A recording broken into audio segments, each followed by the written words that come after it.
Tuan Lamsen, di dalam kitab Abang itu ada kitab pengkhotbah, ada kitab Daniel, ada Kidung Agung, di mana kitab-kitab ini berasal daripada anak hasil poligami, Tuan. Dan Tuhan yang Anda sembah bernama Yesus itu adalah anak yang berasal dari hasil poligami, Tuan.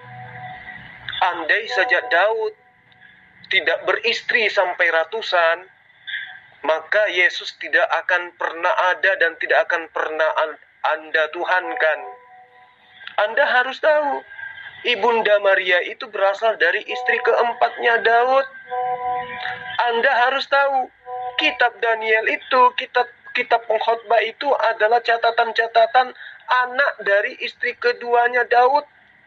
Sangat disayangkan jika seorang pendeta Lamsen Yobaho tidak paham tentang poligami. Ya, kaitannya dengan surga.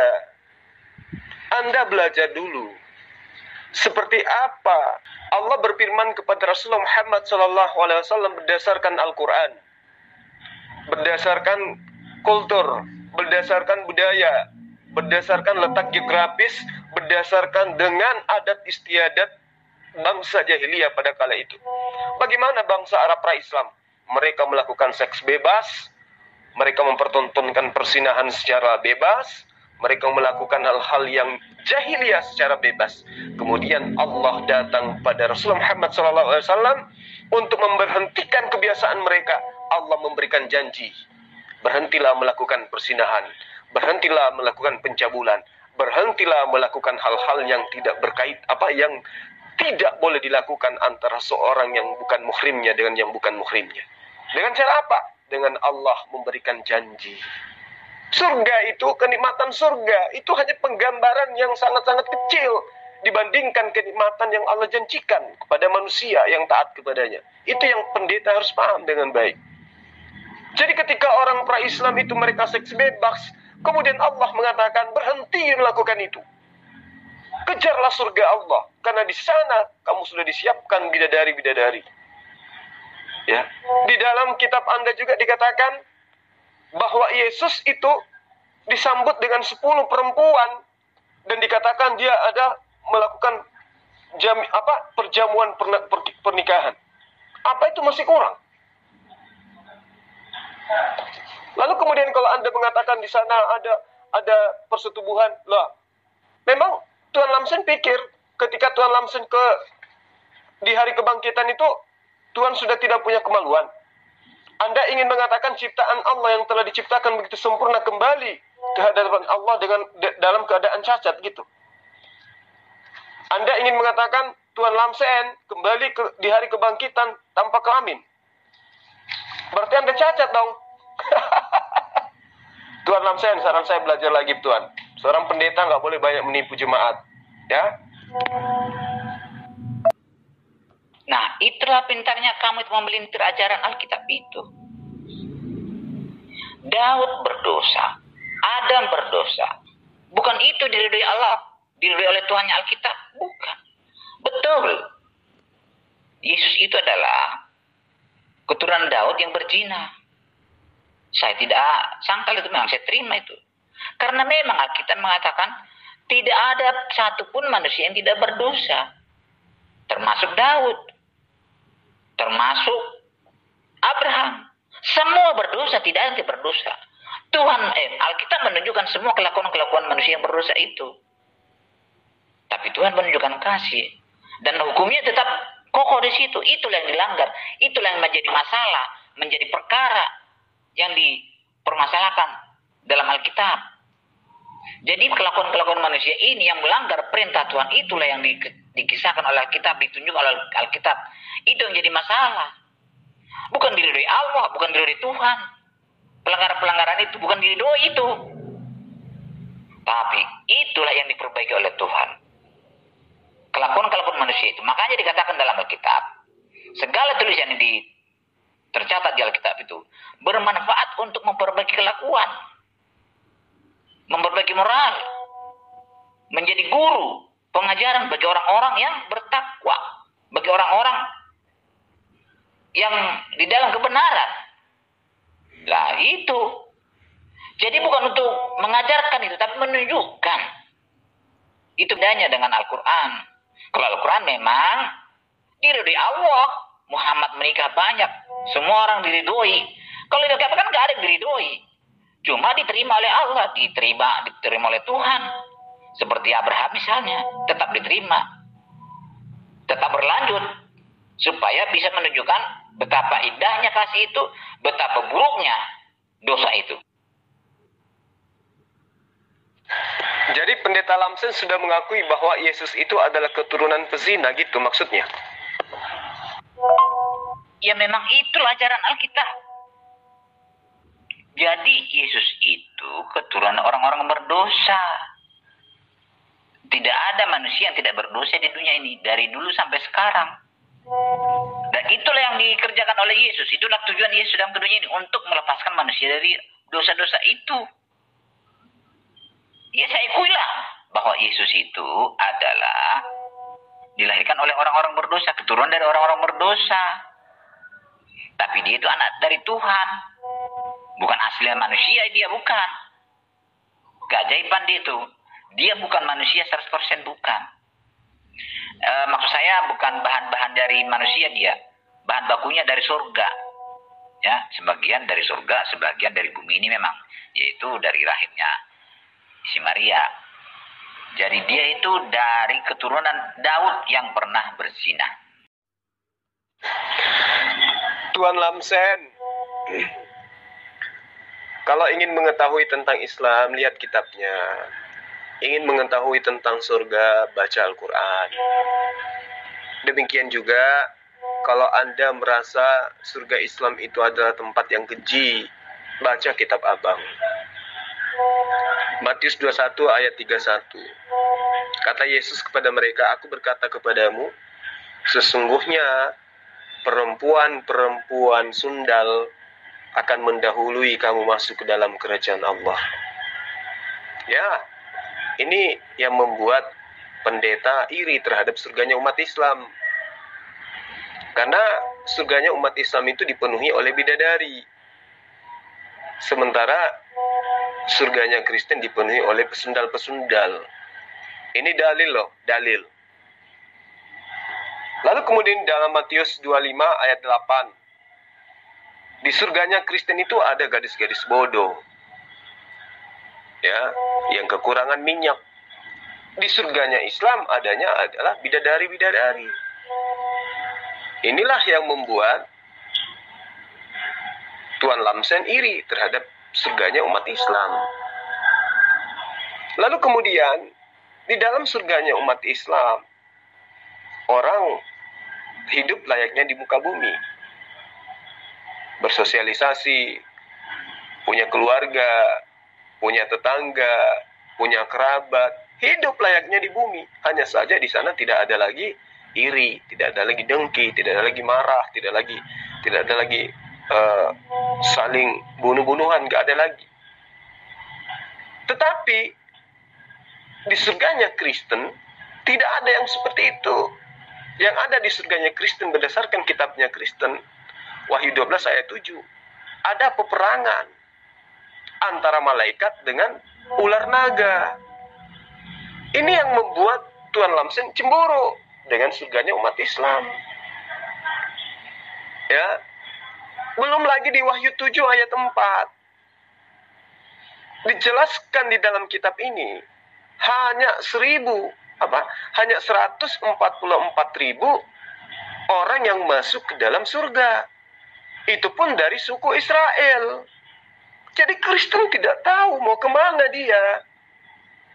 Di dalam Wahyu 21 ayat 12.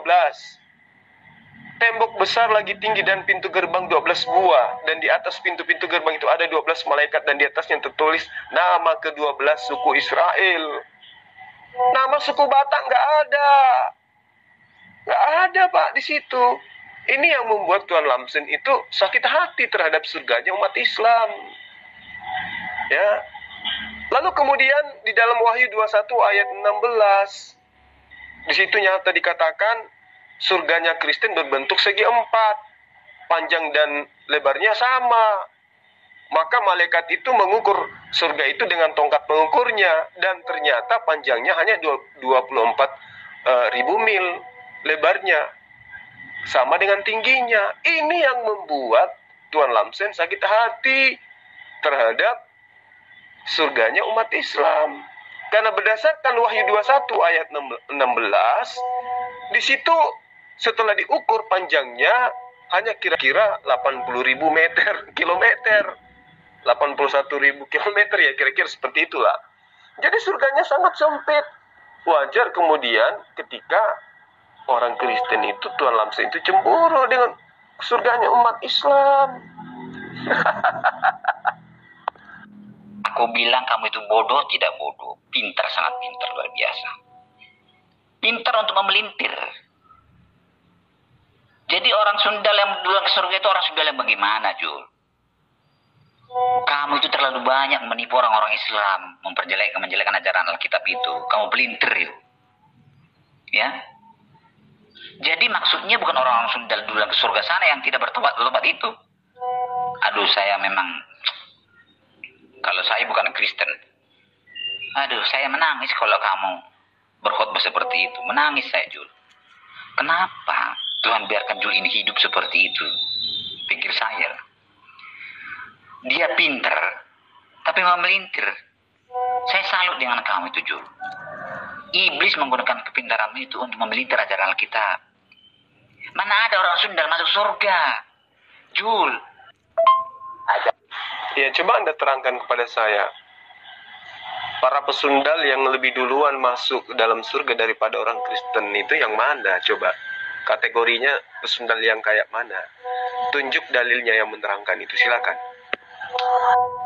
Emang apa sih keistimewaannya pesundal, Pak? Di sorganya orang Kristen itu orang nggak punya kelamin, nggak dipakai kelaminnya itu, Pak, buat gitu-gituan gitu loh, Pak. Jadi mau pesundal kek, mau apa kek, mau gay kek, kalau kata Yesus mereka percaya kepada Yesus, artinya mereka bertobat, ya mereka masuk sorga. Mereka nggak berkelamin, Pak, nggak dipakai, Pak. Beda dengan surganya Bapak. Surganya Bapak itu harus pakai gitu-gituan, Pak.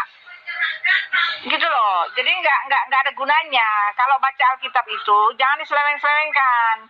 Pesundal masuk surga itu kan konteksnya karena dia percaya kepada Yesus. Yang lain karena dia bertobat. Bukan karena dia nggak bertobat dimasukin ke surga. Lagian mau ngapain itu loh pesundal di surga?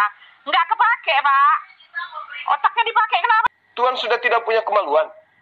Anda ingin mengatakan ciptaan Allah yang telah diciptakan begitu sempurna kembali ke hadapan Allah dalam keadaan cacat gitu. Berarti Anda cacat dong. Uti, sudahlah berhenti menghina Yesus. Yesus naik ke langit, emang kelaminnya ditinggal. Dia kan firman yang menjelma jadi manusia, artinya seluruh badannya adalah Tuhan. Kulupnya aja sampai sekarang harus ditemukan sebenarnya loh. Masa Tante Uti bilang bahwa Yesus naik ke langit, kelaminnya ditinggal? Tante jangan gitu dong, vulgar. Yesus naik ke langit memang kelaminnya tidak ditinggal, tetapi dia sudah diganti tubuh yang baru, oke? Dia dirubahkan, tubuhnya dirubahkan. Nggak susah-susah amat, tinggal berubah aja. Ketika dia masih hidup pun, ketika dia baru bangkit dari antara orang mati itu, tubuhnya udah nggak kayak tubuh kamu yang punya kelamin begitu, ya. Murid-muridnya di dalam tempat tertutup aja dia bisa masuk, jebret tanpa buka pintu. Ya, iya, dia itu Tuhan, dia nggak kayak gituan. Lu gila aja deh, Tuhan suka ngeliat begituan. Ya ampun, pikiranmu kemana sih, Riva? Ya, tubuhnya memang tubuh seperti yang lama, tetapi tidak dikuasai nafsu daging birahi. Kalau dia tidak hidup dalam darah dan daging. Dia tidak hidup dalam nafsu birahi. Kalau dia hidup dalam nafsu birahi, kalian bilang dia kawin lah, apalah, enggak. Ketika dia naik ke sorga memang tubuhnya itu. Bahkan Thomas ngelihat tubuhnya masih bolong. Tetapi dia naik ke sorga, mana ada daging bisa naik ke sorga sih? Iya kan, tubuhnya memang sama seperti manusia, tetapi esensinya bukan manusia. Dia itu Tuhan. Setelah dia kembali ke sorga, dia kan datang itu menghampiri si Saulus. Apa masih kayak gitu badannya? Oh enggak. Dia menghampiri Saulus dalam sinar yang menyala-nyala di atas langit sana. Saulus melihat dengan sinar menyala-nyala, matanya sampai buta. Dia langsung bertobat, langsung sadar. Dia datang dalam sinar kesuciannya. Dan cuma suaranya yang kedengaran dari langit. Saulus, Saulus, kenapa engkau menganiaya aku? Lalu Saulus bilang, ini siapa? Lalu Yesus bilang, akulah Yesus yang kamu aniaya itu. Itu dia tubuh Yesus yang sekarang. Apa susahnya dia merubah tubuh yang lama dengan menjadi tubuh baru? Lo orang nggak sama kok esensinya. Kamu menyalahin kitabmu sendiri. Kitabmu sendiri yang bilang kalau dia itu bukan dari sperma. Gimana sih, Riva? Bukan itu pertanyaan saya. Pertanyaan saya adalah ketika Yesus bangkit itu dia berupa roh atau berupa daging. Dan ketika dia naik ke langit itu dia berupa roh atau berupa daging. Nah, kalau dia berupa roh, apakah dia tidak memiliki kelamin lagi? Kalau dia berupa daging, apakah dia juga tidak memiliki kelamin lagi gitu? Jadi tubuh kemuliaan yang dimaksud ini adalah tubuh yang memiliki kelamin atau tidak, karena Yesus sendiri kan memiliki kelamin berdasarkan ayat bahwa dia disunat. Artinya dia memiliki kelamin gitu. Nah, ketika dia bangkit lagi ini, apakah dia langsung tidak memiliki kelamin lagi atau dia punya kelamin lalu dia naik ke surga? Nah, ini pertanyaannya aneh, ini sebenarnya pertanyaannya aneh sebenarnya saya tanyakan kepada Anda, tapi Anda yang membuat statement bahwa manusia itu ke surga tidak punya kelamin lagi, sementara Yesus itu naik ke langit. Nah, saya tidak pergi ke arah nafsu dulu, saya ke kelamin dulu, karena Anda yang bilang nanti kalau di surga kita sudah tidak punya kelamin, sementara Yesus kan naik ke surga tuh. Nah, apakah Yesus ketika naik ke surga itu punya kelamin atau enggak? Itu aja, simpel aja sih pertanyaan saya menurut pemahaman Tante Uti. Masih punya kelamin. Yang bilang nggak punya kelamin, dia masih naik dalam tubuhnya seperti yang lama, tetapi hakikatnya beda, esensinya beda. Cuma sama seperti tubuh laki-laki, tetapi jangan kamu kira tubuh laki-laki yang begitu-gituan. Nggak ada kawin-kawinan di sana, nggak ada nafsu-nafsuan gitu loh. Nggak penting buat gitu-gituan gitu loh. Ngerti nggak? Ngerti nggak? Bagaimana sih kamu memikirkan ada Tuhan yang seperti Tuhanmu itu? Bagaimana sih Tuhan kok seperti itu? Nggak tahu mana yang roh, mana yang daging, mana yang... Ya, keinginan daging berlawanan dengan keinginan roh. Alkitab kami mengatakan begitu. Keinginan roh berlawanan dengan keinginan daging. Kalau keinginan daging, di situ ada percabulan, ada segala macam. Keinginan roh adalah memuliakan Tuhan. Beda ketika orang sudah masuk ke sorga, itu udah nggak ada lagi keinginan daging gitu. Masa nggak diajarin sama Tuhanmu? Tuhanmu nggak ngerti sih yang mana roh, yang mana daging, yang mana zat, dia nggak ngerti. Nah, Tante, inilah kita harus luruskan dulu. Tuhan kami memang tidak kawin-mengawin seperti yang dilakukan oleh manusia biasa. Betul. Tuhan kami bukan Tuhan yang seperti itu.